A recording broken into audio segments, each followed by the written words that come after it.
हम degree Celsius को degree Fahrenheit और डिग्री फ़ारेनहाइट को डिग्री सेल्सियस में भी कन्वर्ट करना सीखेंगे। केस बेस्ड फॉर्म में तो बेटा आ सकता है, कुछ भी आ सकता है कि जो रेट ऑफ डिफ्यूजन है वो डेंसिटी के इनवर्सली प्रोपोर्शनल होता है। 9th क्लास की एनसीईआरटी में नहीं सिखाई गई है, लेकिन उसके ऊपर इनडायरेक्ट सवाल एग्जाम में आए हुए हैं। सभी को नमस्कार, स्वागत है आप सभी का आशु घई 9th पर। आज हम मिले हैं मैटर इन आवर सराउंडिंग के बेहतरीन क्वेश्चंस के लिए। इससे पहले एक वन शॉट अपलोड किया जा चुका है same chapter matter in our surroundings का, उसमें भी कुछ क्वेश्चंस करवाए थे और एक दो क्वेश्चन उसी फॉर्मेट के बस भाषा चेंज करके भी आज लेके आया हूं। तो अगर आपने वो वन शॉट देख लिया है तो आपको समझ में आएगा कि क्वेश्चन भाषा चेंज करके ऐसे भी आ सकते हैं, और अगर नहीं देखा है तो जाके देख लो। बेहतरीन one shot with most important questions वहां पे भी हैं और यहाँ पे भी, बस वहां पे थोड़ा कॉम्पिटेंसी बेस पे ज्यादा ध्यान दिया है। यहाँ पे हर प्रकार के सवाल आपको मिलने वाले हैं। ये छोटा सा चैप्टर, छोटा सा है तो लेक्चर भी क्वेश्चन आंसर्स का छोटा होगा, और आगे जाके जैसे जैसे चैप्टर और होते चले जाएंगे सवाल और इंटरेस्टिंग होंगे, बिकॉज कंबाइंड चैप्टर से भी सवाल अब हमारी बोर्ड्स में या हमारे नॉर्मल 9th के स्कूल के यूटी पीरियोडिक टेस्ट या फाइनल एग्जाम में आते हैं। तो जब मैं सेकंड चैप्टर करा दूंगा तो फिर फर्स्ट सेकंड के कंबाइंड क्वेश्चन, जिसमें कुछ कंसेप्ट फर्स्ट के और कुछ कंसेप्ट सेकंड के लगेंगे, ऐसे थर्ड चैप्टर जब करेंगे तो पहले 3 चैप्टर लगेंगे, तो और मजेदार सवाल होते चले जाएंगे। कहने का मतलब ये है। खैर, आओ शुरू करते हैं बेहतरीन सवाल। अगर आप इस लेक्चर का मैक्सिमम आउटपुट लेना चाहते हो, मैक्सिमम आउटपुट, तो आप सबको पता है क्या करना चाहिए। आप सभी बच्चों को जैसे जैसे सवाल बोर्ड पे आएगा आप उसको रोकेंगे और खुद बनाएंगे। मैं आपको इसका और बेहतर वर्जन बताऊं तो वैसे जब इसकी पीडीएफ या पीपीटी टेलीग्राम पे आएगी तो उसमें आंसर होंगे, तो बेहतर रहेगा। मैं देखो मैं क्वेश्चन को हमेशा ऐसे खोलता हूं, तो आप वीडियो को वहीं पे पॉज कर देना और पॉज करने के बाद आप उस सवालों को खुद बनाना। मैं यकीन से कह सकता हूं आज के इस लेक्चर में अगर हम लोग मान लेते हैं 25 क्वेश्चन करने वाले हैं, मुझे नहीं पता हम कितने कर पाएंगे। 28 स्लाइड्स हैं बट क्वेश्चन उससे ज्यादा है, तो आप मान लेते हैं हम 20 क्वेश्चन करने वाले हैं, तो 20 में से 10 या उससे ज्यादा क्वेश्चन ऐसे होंगे जो आपने आज से पहले नहीं देखे होंगे, तो बहुत मजेदार सवाल होने वाले हैं। चलो, तो सबसे पहला क्वेश्चन आ रहा है एजर्शन रीजन का। आयोडीन डिफ्यूज होता है faster than ammonia at room temperature. तो आंसर है ये गलत है। आपको पता है आयोडीन एक सॉलिड है और रूम टेम्परेचर की बात हो रही है, ये डिस्कस हुआ था क्लास में। आयोडीन सब्लिमेशन शो करता है तो ये सॉलिड है, और सॉलिड डिफ्यूजन धीरे करते हैं एज कंपेयर टू एमोनिया जो कि गैस है। तो आयोडीन एक सॉलिड है और एमोनिया एक गैस है, उस हिसाब से एजर्शन गलत हो जाता है, क्योंकि आयोडीन को फास्टर नहीं स्लोअर करना चाहिए, क्योंकि सॉलिड्स जो है वो डिफ्यूजन स्लोअर करते हैं, है ना। इसके बाद rate of diffusion of gas. अब ये स्टेटमेंट आप शायद पहली बार पढ़ रहे हो, इसीलिए सवाल को लेके आया हूं। हमने ये तो पढ़ा था कि जो रेट ऑफ डिफ्यूजन होता है वो टेम्परेचर के डायरेक्टली प्रोपोर्शनल होता है। वन शॉट में सीखा था जितना टेम्परेचर बढ़ेगा रेट ऑफ डिफ्यूजन उतना बढ़ेगा। लेकिन आज आप एक और नई बात सीखने जा रहे हो कि जो रेट ऑफ डिफ्यूजन है वो डेंसिटी के इनवर्सली प्रोपोर्शनल होता है। वैसे इसके रूट के होता है, रूट का मतलब मैं समझा रहा हूं, मतलब रूट का मतलब आपको पता है, लेकिन अभी रूट पे ना ध्यान देते हुए एक्चुअली में ध्यान देना है कि डेंसिटी के बढ़ने पे डिफ्यूजन कम होता है। जितनी डेंसिटी ज्यादा होगी उतना डिफ्यूजन कम होगा। यानी टेम्परेचर के बढ़ने पे डिफ्यूजन का रेट बढ़ता है, लेकिन डेंसिटी, जो कि हम फर्स्ट चैप्टर में सीख चुके हैं, डेंसिटी के बढ़ने पे अगर कोई गाढ़ा लिक्विड है तो वो लेट डिफ्यूज होगा, बिकॉज इनवर्सली है, मतलब डेंसिटी बढ़ेगी तो रेट ऑफ डिफ्यूजन कम होगा। अब वो उसके रूट मतलब वो आपको न्यूमेरिकल्स में काम आएगा, जो कि 9th में नहीं है, बट हाँ रीजन सही है, बिल्कुल सही है। तो एजर्शन जो है वो गलत है और रीजन जो है वो बिल्कुल सही है, तो डी आंसर हो जाता है। अकाउंट फॉर, अच्छा केस बेस्ड क्वेश्चन तो बहुत ही प्यारे आए हैं इस बार। हमने जब वन शॉट किया था तो उसमें केस बेस्ड क्वेश्चन नहीं किए। When sugar crystal dissolve in water the level of water does not rise. क्यों ऐसा होता है? आई होप आप सबको इसका आंसर पता है। जब हम शुगर को पानी में डालते हैं और डिसॉल्व कर देते हैं, डिसॉल्व यहाँ पे एक वर्ड लिखा हुआ है, डिसॉल्व कर देते हैं, घोल देते हैं, तो पानी की जो वॉल्यूम होती है उसमें कोई इंक्रीमेंट नहीं आता। क्यों? क्योंकि आई होप आप सबको पता होगा कि sugar enters in space between water particles, है ना। पानी के जो पार्टिकल्स हैं उनके बीच में क्या स्पेस होगा? हाँ, हम सबको पढ़ाया गया है कि पानी के पार्टिकल्स हो या किसी के पार्टिकल हो उसमें स्पेस होता है। सॉलिड्स में बहुत कम, लिक्विड्स में ज्यादा, गैसेस में बहुत ज्यादा। तो एक्चुअली चीनी के पार्टिकल उस पानी के पार्टिकल की जो खाली जगह है उसके अंदर एंटर कर गए। उसके अंदर एंटर करने की वजह से एक्चुअली में उन्होंने कोई नई जगह नहीं घेरी। अब इस कमरे में अगर कोई आएगा तो कमरे की वॉल्यूम नहीं बढ़ जाएगी, बिकॉज वो इस कमरे की खाली जगह के अंदर एंटर किया है। ठीक है ना, डन है। इसके बाद doctors advise to put strips of wet clothes on the forehead of a person having high fever.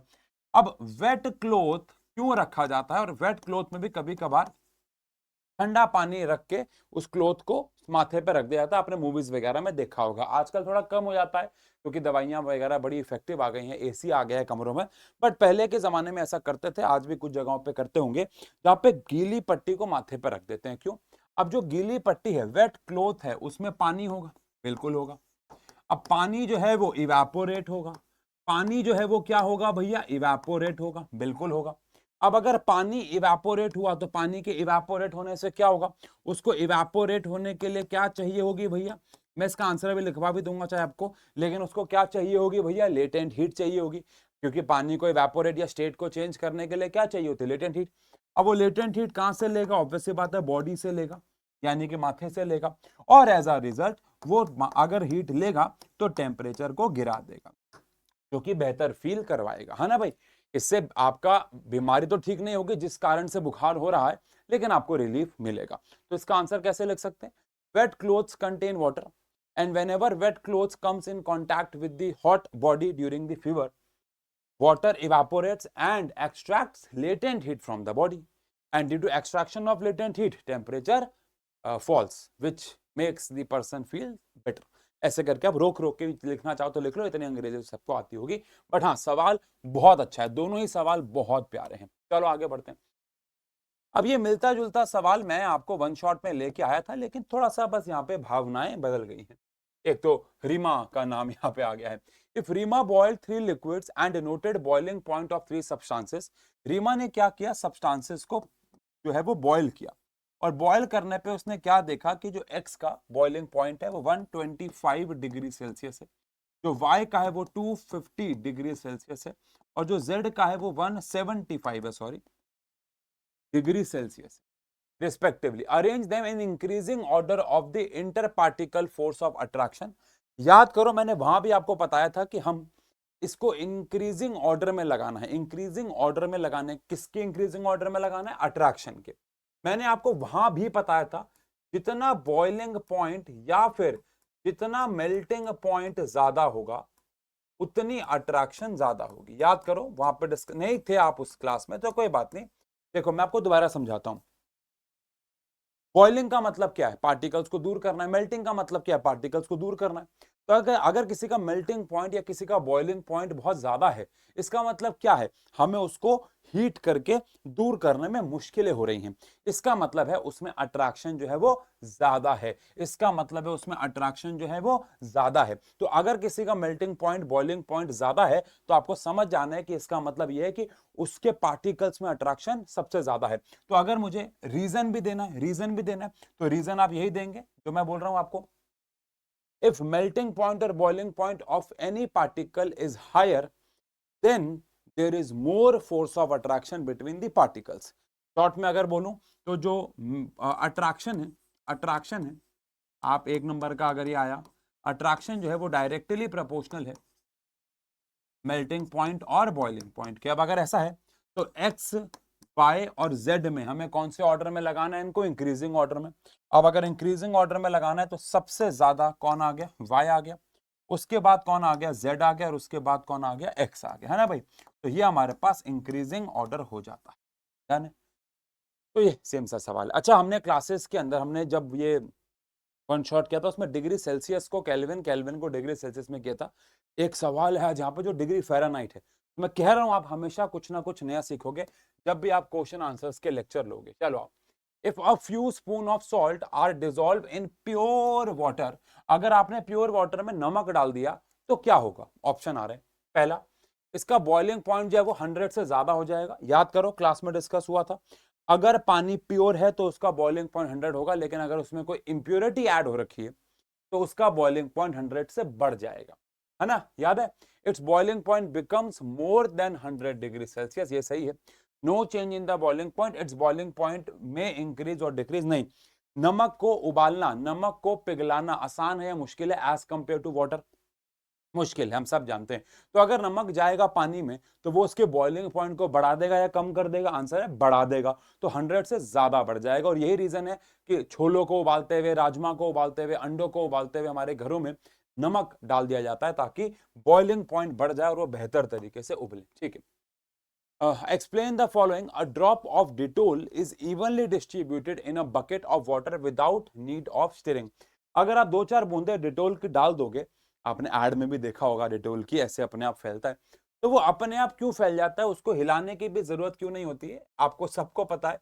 एक वर्ड जो लिखना बड़ा जरूरी है यहाँ पे, और वो है डिफ्यूजन। आप सब जानते हैं कि कारण यहाँ पे डिफ्यूजन है। तो due to diffusion of particles of Dettol from higher concentration to lower concentration, it mix throughout the liquid. ऐसे करके यहाँ पे लिखेंगे। Solid generally lack the property of diffusion. यहाँ पे ना लैक लिखा हुआ है, लेकिन इस लैक वर्ड से कभी कभार बच्चे एक गलत मैसेज लेके जाते हैं। चलो अपने मन में इसका आंसर दो। क्या सॉलिड्स डिफ्यूजन करते ही नहीं है या बहुत कम करते हैं, ना के बराबर करते हैं? तो आंसर है ना के बराबर करते हैं। इतना कम करते हैं कि 5 साल 4 साल में जब आप डिफ्यूजन को, पहली बात तो 5-4 साल में डिफ्यूजन ऑब्जर्व कर भी कौन रहा है? आप तो थक ही जाओगे। कौन ऑब्जर्व कर रहा है? आप ऑब्जर्व कर लोगे हद से ज्यादा 1 दिन 2 दिन, 1 हफ्ता 2 हफ्ता, 1 महीना 2 महीना, 1 साल। 1 साल में सॉलिड्स ना के बराबर डिफ्यूज कर पाएंगे।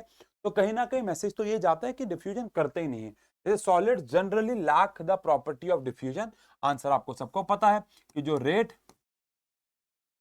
ऑफ डिफ्यूजन होता है ये डिपेंड करता है किस पे? Kinetic energy of the particles पे। याद होगा, काइनेटिक एनर्जी ऑफ पार्टिकल्स पे जितनी ज्यादा एनर्जी होगी उतनी ज्यादा क्या होगा? डिफ्यूजन।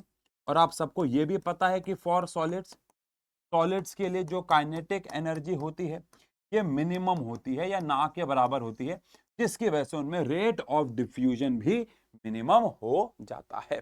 डन, ठीक है। Which of the following has high एलो? चलो जी, इनमें से सबसे ज्यादा काइनेटिक एनर्जी किसके पास होगी?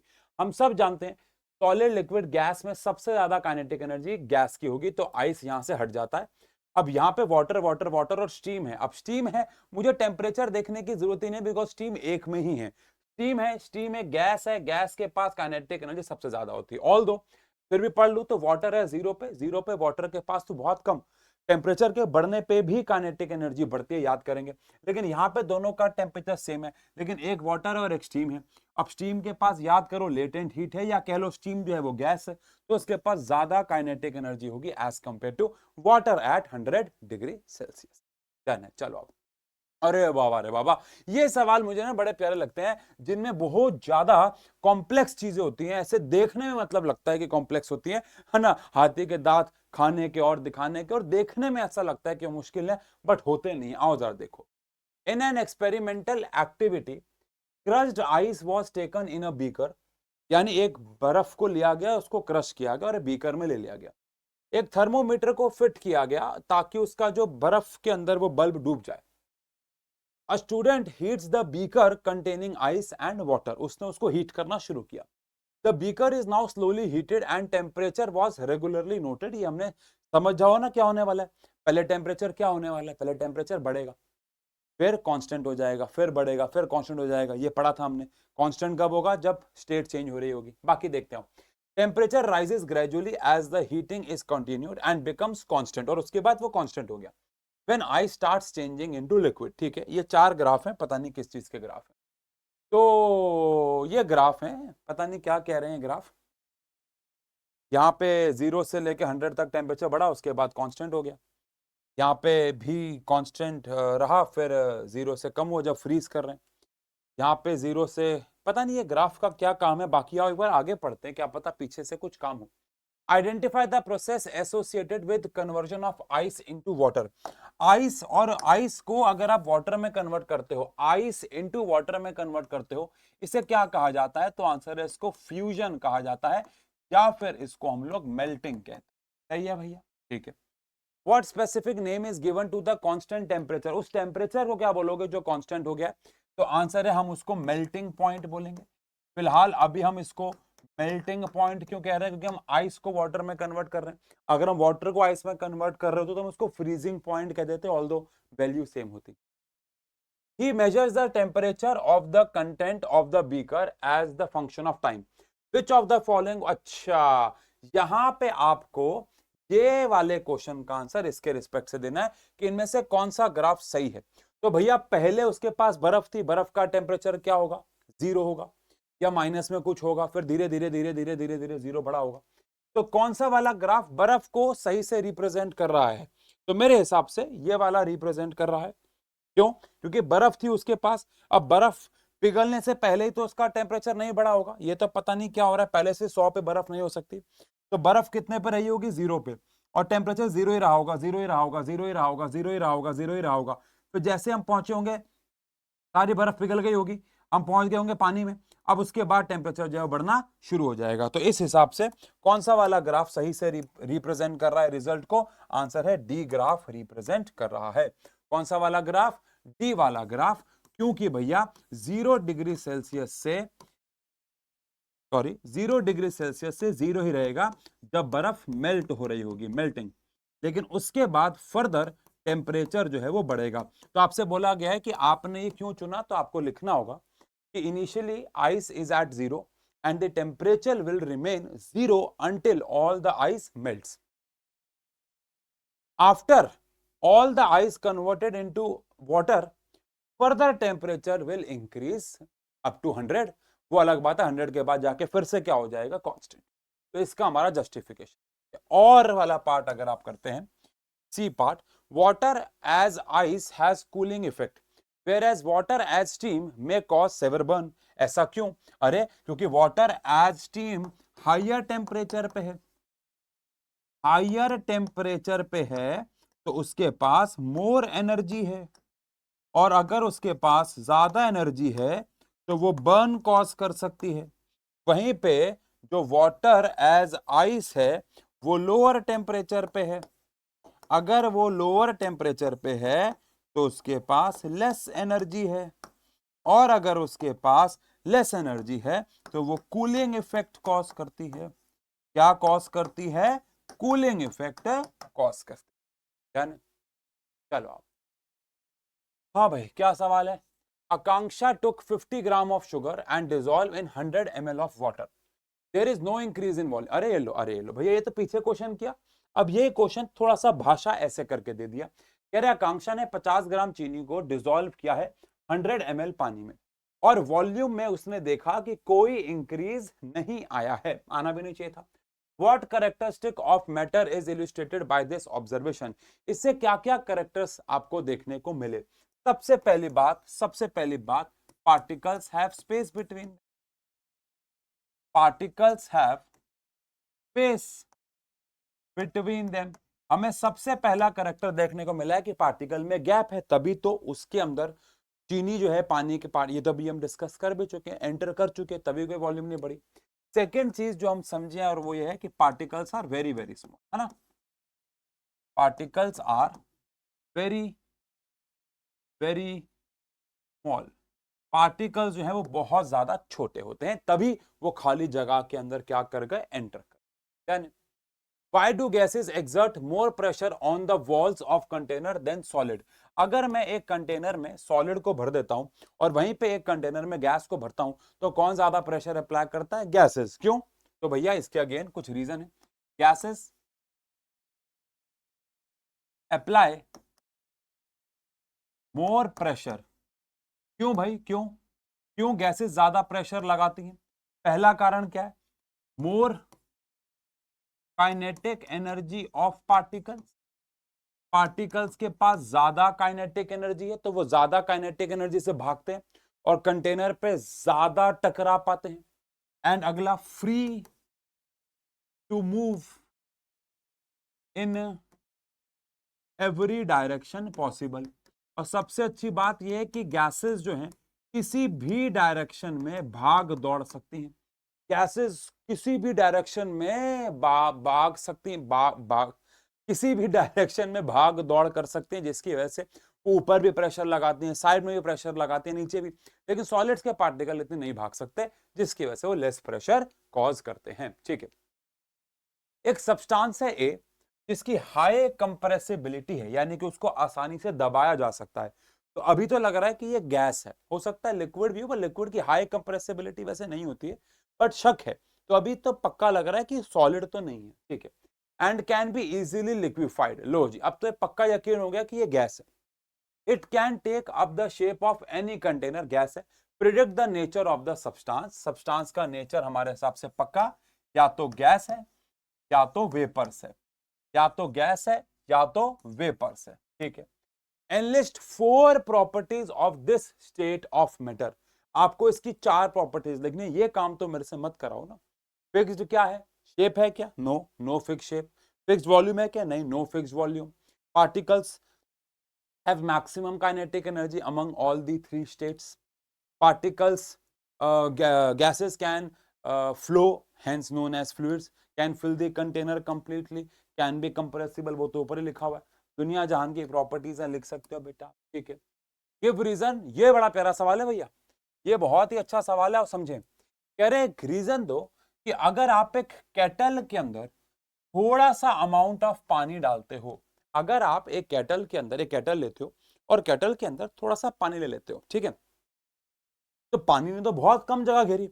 अब अगर आप उस पानी को गर्म करते हो तो उसमें जो भाप निकलेगी, जो स्टीम निकलेगी, उसमें से जो स्टीम निकलेगी वो पूरे किचन को भर सकती है। यस और नो? यस। क्यों? क्योंकि भैया देखो रीजन क्या है, जो लिक्विड होते हैं, जैसे कि हमने यहाँ पे वाटर को चुना, वाटर को, जो वाटर है, जो लिक्विड होते हैं, जो वाटर होते हैं, जो लिक्विड होते हैं, इनकी फिक्स्ड वॉल्यूम होती है, इनकी फिक्स्ड वॉल्यूम होती है, फिक्स्ड वॉल्यूम होती है। लेकिन वहीं पे जो स्टीम है, जो स्टीम है यानी कि जो गैस है, आपको सबको पता है they take volume of container, वो कंटेनर की वॉल्यूम ले लेते हैं। गैसेस जो है ये फ्रीली भाग सकती हैं और कंटेनर की वॉल्यूम ले लेती हैं। गैसेस की कोई फिक्स शेप नहीं, ओ कोई फिक्स्ड वॉल्यूम नहीं होती, शेप तो होती नहीं है लेकिन कोई फिक्स्ड वॉल्यूम नहीं है। ये तो आसानी से एक्सपैंड हो सकती है, जैसा कमरा उतना ज्यादा एक्सपैंड हो जाती है। तो वाटर तो भले कम जगह घेर रहा था, लेकिन जब उसको हमने एक केटल से गर्म करके भाप में कन्वर्ट किया तो उसने पूरे कमरे की वॉल्यूम को कवर कर लिया, ठीक है।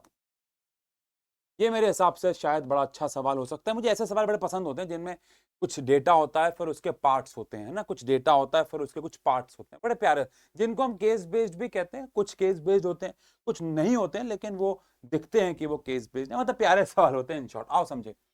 You are given the following substances with their melting point, आपको मेल्टिंग पॉइंट के साथ कुछ सब्सटेंस दे रखे हैं, एक्स है, वाई है, जेड।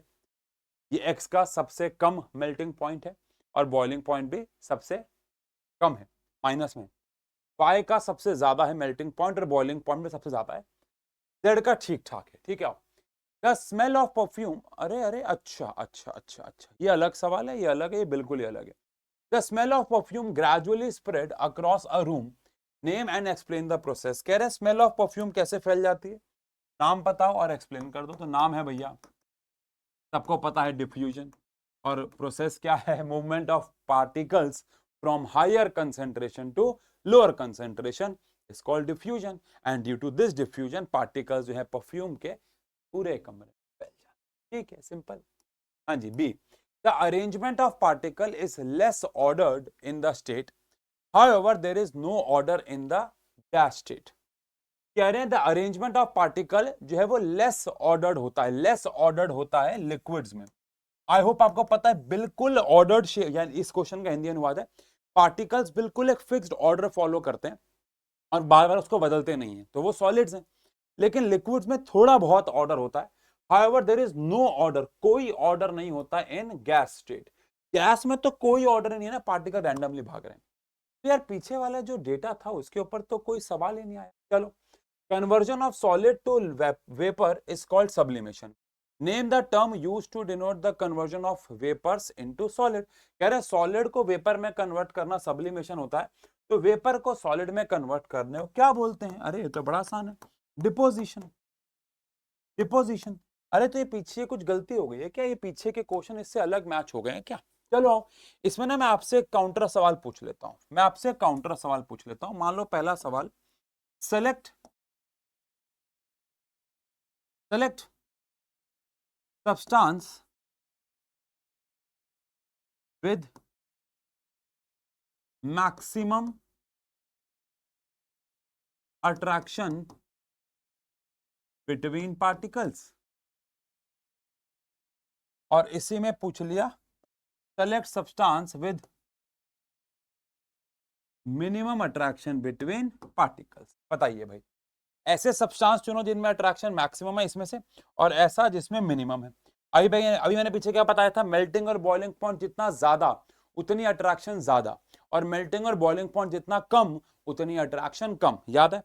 अब एक्स वाई और जेड में सबसे ज्यादा मेल्टिंग पॉइंट किसका है, वाई का है, तो जिसका मतलब है कि वाई में अट्रैक्शन सबसे ज्यादा होगी, और वहीं पे एक्स वाई जेड में सबसे कम मेल्टिंग और बॉइलिंग पॉइंट एक्स का है, जिसकी वजह से सबसे कम अट्रैक्शन एक्स में होगी। सिंपल सा क्वेश्चन है, ठीक है। चलो आप ये सवाल पहले कर चुके हम लोग, ये सवाल पहले किया जा चुका है, बोलो बोलो बोलो भैया, ये सवाल पहले किया जा चुका है, तो ये सवाल आपके लिए हो जाता है होमवर्क। और भी होमवर्क दूंगा, लेकिन ये सवाल हम लोगों ने वन शॉट में किया था, किसमें सबसे ज्यादा इवेपोरेशन हुआ, देख के समझ जाओगे। चलो, in an experimental activity crushed ice was taken in a beaker, thermometer fit किया, सेम सा सवाल है। हाँ, यानी ये केस स्टडी पिछले वाला ही है। अरे भाई साहब देखो, ये केस स्टडी पिछले वाला ही है, लेकिन ऑप्शंस अलग हैं। केस स्टडी पिछले वाला ही है, ऑप्शन अलग है। याद है क्या किया था, थर्मोमीटर डाला, बर्फ को पिघलाया। What name is associated with conversion of ice into water, ice into water को क्या कहते हैं, आंसर है फ्यूजन कहते हैं। पिछली बार एमसीक्यू नहीं था, पिछली बार एमसीक्यू नहीं था, इस बार एमसीक्यू फॉर्म है। What specific name is given to constant temperature, उस constant temperature को melting point कहा गया। ये धोखा हो रहा है हमारे साथ। तो हीट, अच्छा ये नया है, तो वहां पे यही दो सवाल थे और एमसीक्यू नहीं थे, यहाँ पे एमसीक्यू फॉर्म में आ गए, ठीक है। The heat added to the system, ये तो समझ गए दो सवाल। कह रहे हैं आइस को वाटर में कन्वर्ट करने को क्या कहते हैं, आंसर है फ्यूजन ऑफ सॉलिड कहते हैं। फिर कह रहे हैं जब बर्फ पिघल रही होगी तो टेम्परेचर कांस्टेंट हो गया होगा ना, उस कांस्टेंट टेम्परेचर को क्या कहते हैं, तो आंसर है बर्फ के पिघलने का टेम्परेचर, जिसे कहा जाता है मेल्टिंग पॉइंट, ठीक है। The heat added to the system, अब जब टेम्परेचर कांस्टेंट रहा होगा तो हीट तो ऐड हो रही होगी, उस हीट का नाम क्या है जो ऐड हो रही होगी, उस हीट का नाम क्या है, तो आंसर है लेटेंट हीट। अब मान लो यहाँ पे दो ऑप्शन होते हैं, लेटेंट हीट ऑफ फ्यूजन और लेटेंट हीट ऑफ वेपराइजेशन, तो आप उसमें से लेटेंट हीट ऑफ फ्यूजन को चुनते हैं, ऑल तो एक ही ऑप्शन है, तो लेटेंट हीट चुन ले, ठीक है। Where does the heat energy go when the temperature does not rise, अगर टेम्परेचर बढ़ नहीं रहा है तो हीट कहां जा रही है, याद होगा इसको लेटेंट हीट यानी छुपी हुई हीट बोलते हैं। कहां चली जाती है ये जाती है स्टेट को चेंज करने में, ये जाती है स्टेट को चेंज करने में, स्टेट को चेंज करने में भी कहां, उनके बीच के गैप को बढ़ाने के लिए, to makes the molecular motion of the liquid faster, to raise the temperature, it is utilized for bringing out the complete change of state, it slows down, हाँ नहीं ये सही है, यानी ये सारी की सारी हीट स्टेट को चेंज करने में इस्तेमाल हो जाती है। डन है, ठीक है। अब ये जो सवाल है बेसिकली ये हमारे 9th क्लास के सिलेबस से उतना कनेक्टेड नहीं है। जब मैंने ये सवाल पढ़ा तो मैं पहले इसको हटाने वाला था, क्योंकि हमारे 9th के फर्स्ट चैप्टर से उतना कनेक्टेड नहीं। लेकिन सच बताऊं तो इसमें आप एक नई चीज सीखोगे जो हमारी 9th क्लास की एनसीईआरटी में नहीं सिखाई गई है, लेकिन उसके ऊपर इनडायरेक्ट सवाल एग्जाम में आए हुए हैं, काफी बार आए हुए हैं। आओ देखो, जैसे कि a hot air balloon has 3 major parts, आप सबने हॉट एयर बैलून देखा होगा, उसमें 3 मेजर हिस्से होते हैं। एक बास्केट होती है जिसमें लोग बैठते हैं, एक बर्नर होता है, एक चूल्हा होता है बड़ा सा, और एक होता है बैलून, है ना। तो यहाँ पे वो 3 पार्ट्स को वो बास्केट कह रहे हैं, एक को वो बर्नर ही कह रहे हैं, लेकिन वो उस बैलून को एनवलप कह दे रहे हैं, ठीक है ना। अब क्वेश्चन को पढ़ने से पहले एक हॉट एयर बैलून कैसे उड़ता है और यहाँ पे आप क्या सीखोगे, हम सब ने पढ़ा है कि टेम्परेचर के बढ़ने पे रेट ऑफ डिफ्यूजन जो है बढ़ता है, लेकिन टेम्परेचर के बढ़ने पे जो डेंसिटी ऑफ गैसेस होती है, वो कम हो जाती है। ये आपको शायद ना पता हो, अगर आप किसी भी गैस को गर्म करते हो तो उसकी डेंसिटी कम हो जाती है, क्योंकि पार्टिकल्स जो है वो दूर भागते हैं, और कम डेंसिटी वाली गैसेस जो है वो ऊपर की तरफ उठती हैं। कम डेंस, जैसे पानी में अगर आप तेल डाल दोगे, तेल की डेंसिटी कम होती है तो तेल ऊपर आ जाता है और पानी नीचे रह जाता है। ऐसे जब आप एक बैलून को गर्म करते, हवा को गर्म करते हो बैलून के अंदर की, तो वो हवा गर्म होने के बाद उसकी डेंसिटी कम हो जाती है, कम डेंसिटी वाली चीजें ऊपर भागती है, ध्यान रखना। तो ये एक नया कंसेप्ट यहाँ पे आप सीखोगे।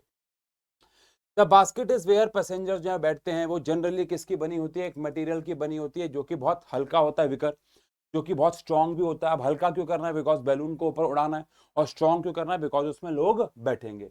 This ensures that it will be comfortable and add a little extra weight, है ना, वो कंफर्टेबल भी और आसानी से ज्यादा वजन भी ना ऐड हो, कम ही वजन ऐड हो। इसके बाद बर्नर जो है वो पैसेंजर के हेड के ऊपर होता है। एनवेलप जो है वो एक फैब्रिक का बना हुआ बैलून है, ठीक है, जो हॉट एयर को होल्ड कर सकता है।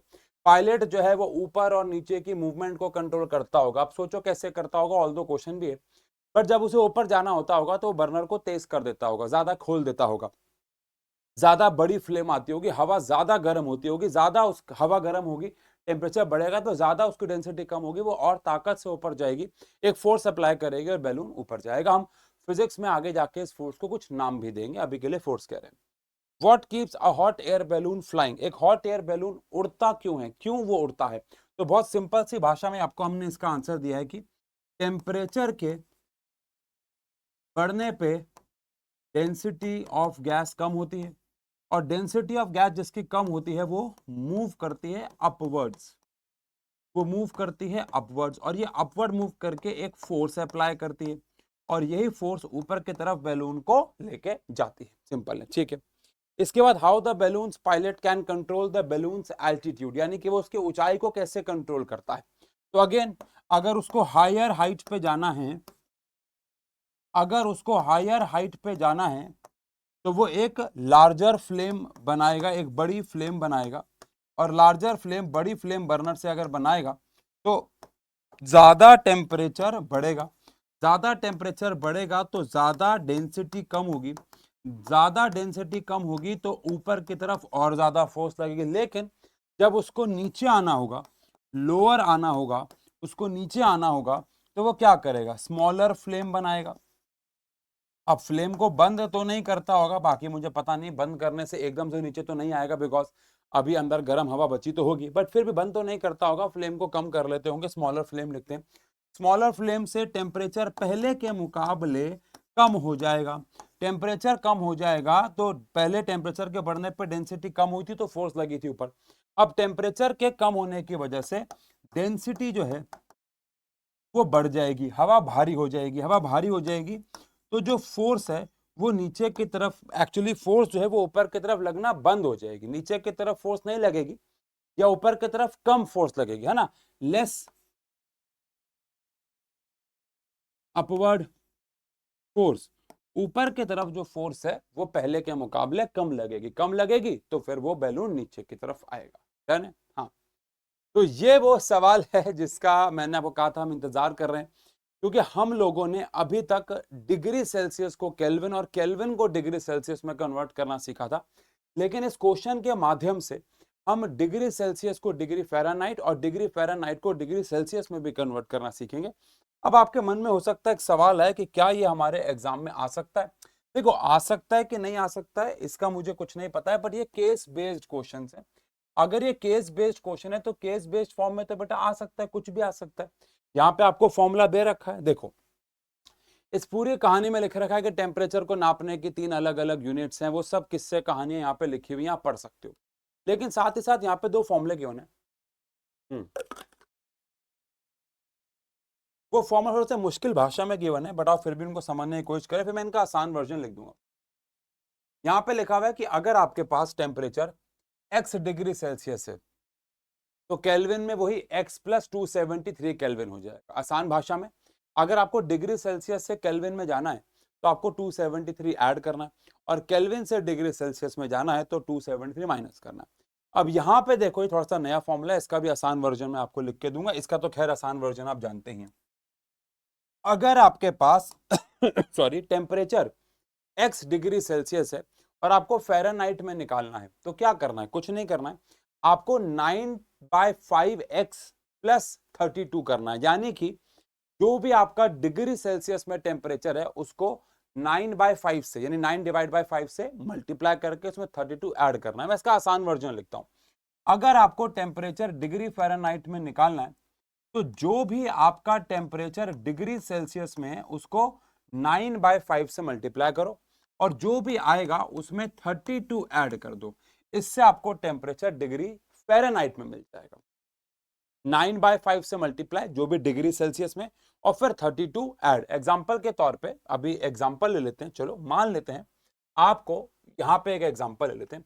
मान लेते हैं टेम्परेचर डिग्री सेल्सियस में है, लेट अस से 20 डिग्री सेल्सियस।